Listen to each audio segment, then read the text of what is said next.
I thought I'd make this video to go along with our article on knitting and why it's so good for your brain, especially for kids and the elderly and anyone who wants to keep things together. I learned this little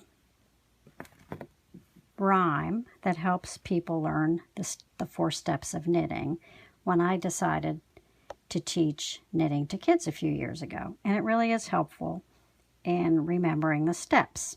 I also wanted to point out a few tips. We're using really big, thick yarn. This is 100% alpaca that's been knitted into an I-cord. And it's probably maybe about half the size of my finger in diameter.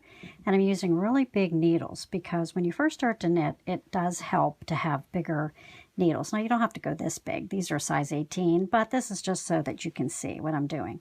It's also helpful to have contrast. If you have light yarn, try to get a darker color needle. And if you have dark yarn, get a lighter color needle, like this. I usually like to use either a steel needle or a bamboo or a wood needle. They feel really good on your hands. But for this purpose, because these are so big, I'm using plastic.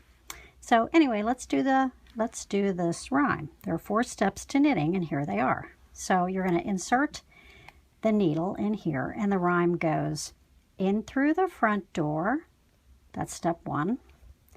Run around the back, you're wrapping the yarn around the needle. In through the window, and out pops Jack. So let's do it again. And actually, sometimes I say the rhyme a little different. So in through the front door, run around the back, out through the window, and off pops Jack.